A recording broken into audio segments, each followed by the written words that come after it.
today's episode of NoCap News, we will be highlighting the epidemics within this pandemic. One epidemic that we will highlight first is police brutality. We'll discuss everything that's going on in Minneapolis, Minnesota currently, and also how to provide us all with a defense line, a strategic plan that's going to represent a resolution of change. We'll also talk about a defense plan to protect ourselves and others from COVID-19, because this pandemic is still here. Don't let your guards down yet. We're still at war, and within the war, there are battles. So right now, the war is still COVID-19, and the battles are the epidemics of police brutality, addiction, mental health, domestic violence. Let's get started with our show.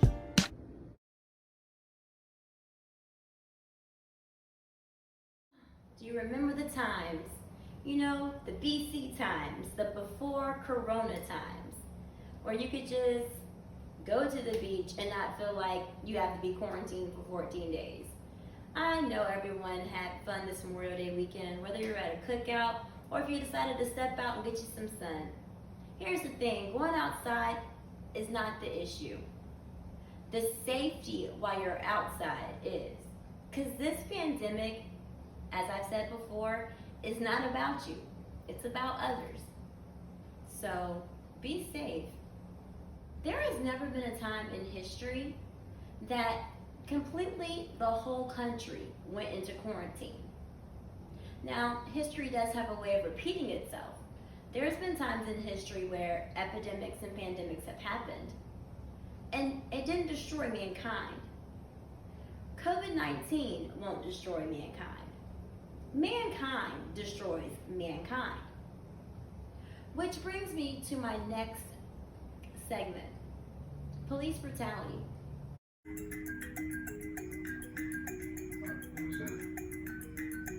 To the black.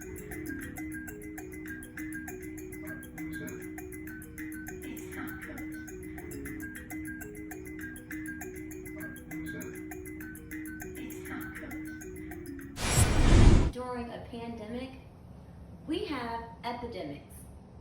While going through this pandemic, before this pandemic even started, we had mental health, we had addiction, and definitely police brutality. Police brutality is another situation where history has repeated itself. Now, if you're on the younger side, you may not know, or you may have learned in school, that the Martin Luther King civil rights movement, there was police brutality going on there.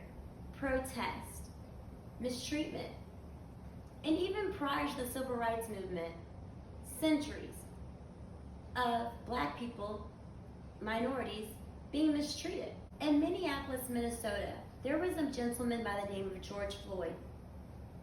George wasn't a perfect man, but no man is. And we all deserve our human rights. George had it running with the law. He did some fraudulent things with some checks. Now, that doesn't compute to a death sentence, but that's exactly what George Floyd received when he's being apprehended by a Minneapolis police officer. So I'll say it again, history has a way of repeating itself.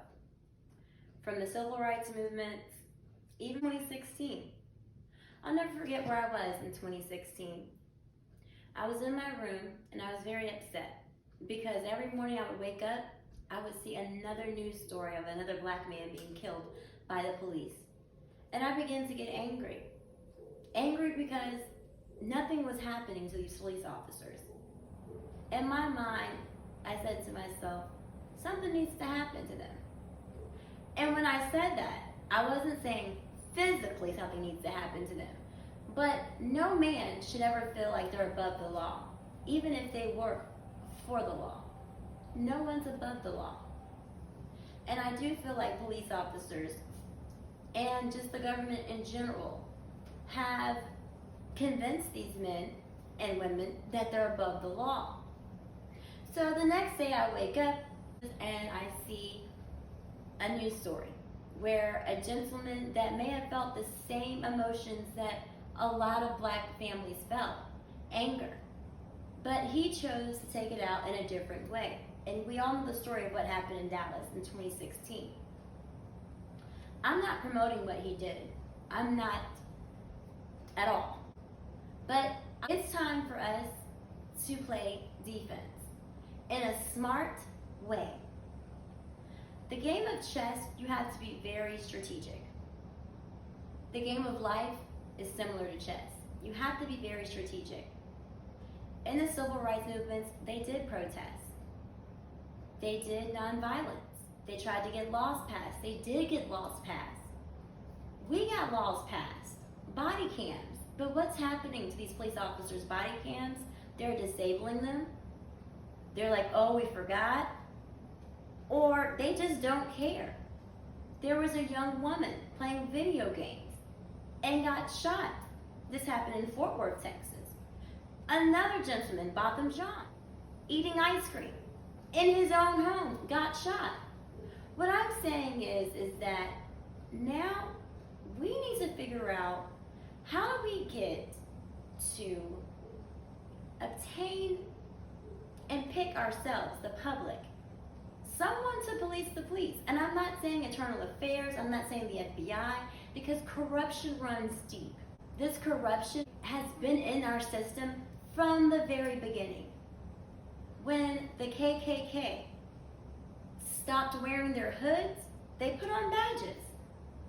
And this is not always just white officers. These are Asian officers, these are black officers that are doing this. And I know from personal experience, I've had my own personal experience with police officers. And I've seen some crazy things, and I've had some crazy things happen to me. And it's not right. So we have to unite together, be strategic, and have a smart defensive plan. And that is, we have to find a way to have our own trusted people to police the police, because they're not going anywhere. We do need them. We do. But we just need the good ones. We don't need the ones that do not know how to treat people or feel like they're the judge, the jury, and God. We don't need that. We need more than 6 months of training. We need better background checks. We need psychological testing.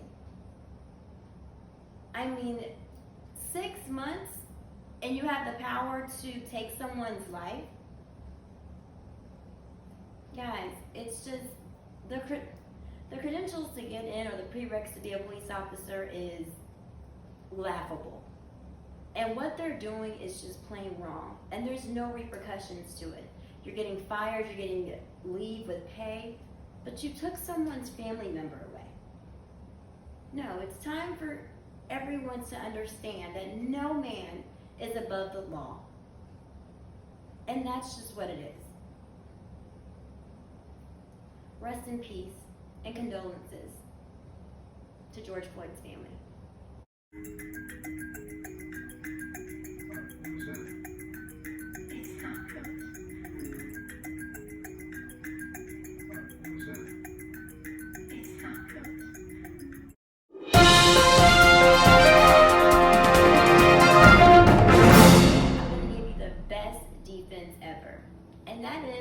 Keep your immune system up.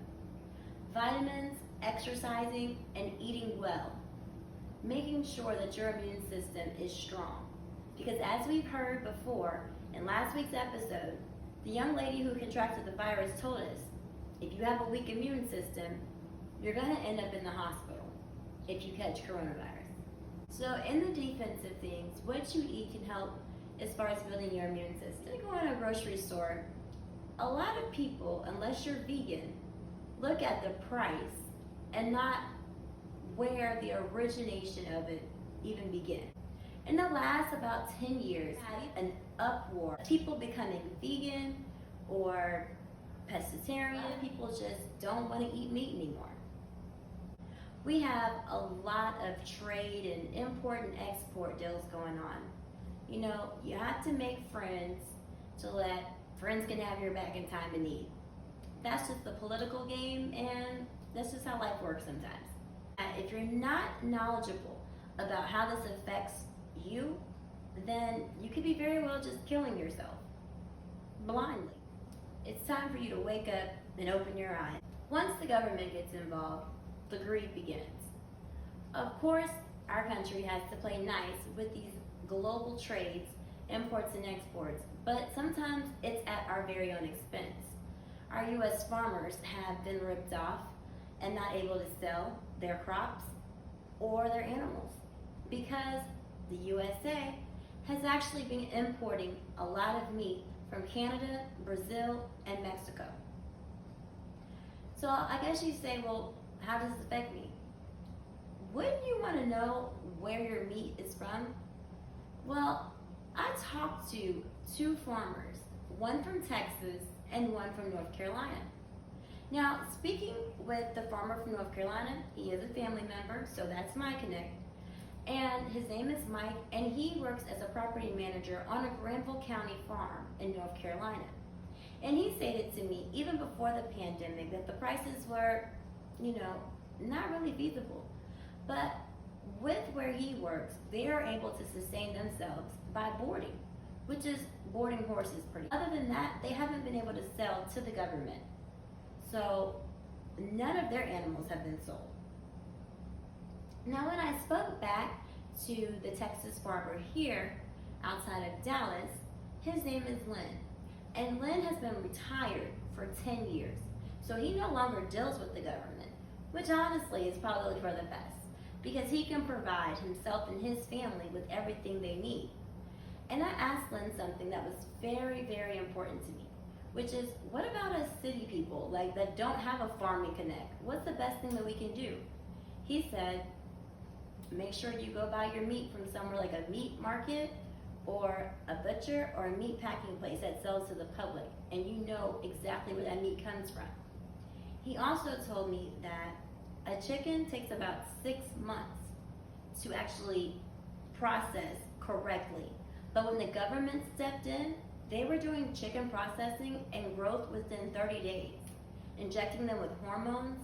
And you wonder why the younger generation may be a little bit more developed earlier. Well, this started happening over 10 years ago with speeding up the amount of chicken and how fast they're to us.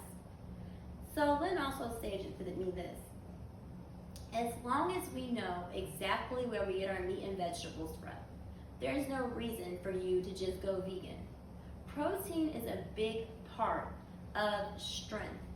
Now, I'm not saying that you can't get protein in beans and other ways, but eating meat actually is a healthy thing.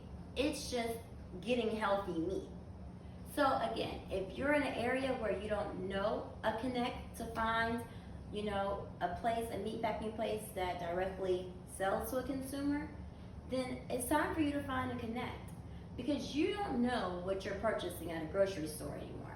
You don't know what you're feeding your kids. And like I said, for the past 10 years, the government's been speeding up the growth of chicken. Think of how many restaurants sell chicken, guys. I mean, almost every one. There's how many chickens do you think? I mean, just do the math in your head. But regardless, this meat shortage has already begun. Wendy's has already given out statements in reference to how the shortage has happened with them because of the supply chain. There's been a lot of workers that caught the virus, and they had to shut down the plants in Tyson and about 19 other states across the United States. So this is what I'm saying for you guys today. Make sure you spend just as much time finding out where your meat and food originated as you do your weed, as you do your weave, or in your clothes. When the knowledge is right in front of you, finding a farming connect or finding a meat packing place, you'll get quality food and it'll last. A lot of diseases are started from what we put in our bodies and what we eat. So we have to pay more attention to what we consume and what we put in our bodies. Make sure you find a connect. Get your fruits and vegetables from a farmer's market. Find out the origination of where you get your food. Thank you again to Mike and LYNN for interviewing with NoCap News and providing us all with that information. With so much going on, this is not the time to put our guards down. It's the time to play defense.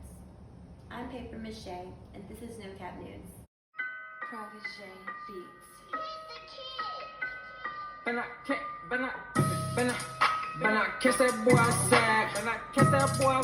That boy scared, don't come outside. They throw rocks, they go hack. That ain't how we rock up on my side.